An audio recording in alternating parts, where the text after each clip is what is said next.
শোনো, আমরা বৌমা না, আমরা বোমা। আমরা আমাদের বরের মুখের ওপর ওদেরই মান নামে বদনাম করার দম রাখি। এই তোমার মা নিজেকে কি ভাবে? তোমার মা একটা দজ্জাল মহিলা। আমার শাশুড়ি মাঝে মাঝেই আমাকে শোনায় আমার ছেলের জন্য তো দূর দূর থেকে সম্বন্ধ আসতো। হ্যাঁ, তো আসবে। আশেপাশের লোকরা তো আপনার স্বভাব চরিত্র সম্পর্কে জানতো, তাই সাহস পাইতো না আপনার ঘরে বউ হয়ে আসা। তাই দূর দূর থেকেই সম্বন্ধ আসতো। ননদ হচ্ছে ডিরেক্টর আর শাশুড়ি হচ্ছে অ্যাক্টর।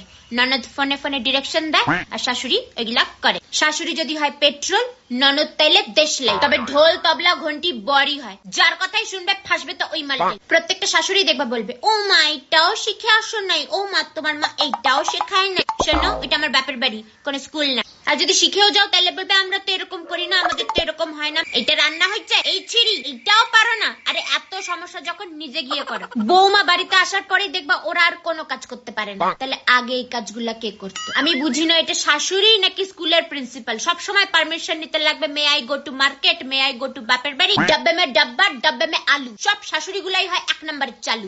এরা সবাই ধোয়া তুলসী পাতা, শুধু আমি বিচুটি পাতা। তাই আমাকে দেখলেই ওদের খালি চুলকায়। আমি তো বাড়ির বউ, আমি খাবার কেন হজম করব? আমি তো শাশুড়ির টেরা কথা হজম করব। আমার শাশুড়ির চোখের প্রবলেম আছে, আমার ভালো দেখতেই পারে না। কানেও প্রবলেম, আমার প্রশংসা শুনতেই পারে না। পেটেরও প্রবলেম আছে, আমার খুশি হজমই করতে পারে না। বিয়ের আগে মনে হয় শাশুড়ি কি ভালো, ওই যে বললাম মনে হয়। তুমি আবার এটা শাশুড়ির সাথে বসে দেখতেছো নাকি? তাহলে তোমার শাশুড়ি ভাবে তুমি ইচ্ছা করে ষড়যন্ত্র করে এটা দেখাচ্ছ। এখন তুমি শাশুড়ির টানা শোনার ভয় এটা স্ট্যাটাসেও লাগাতে পারবে না।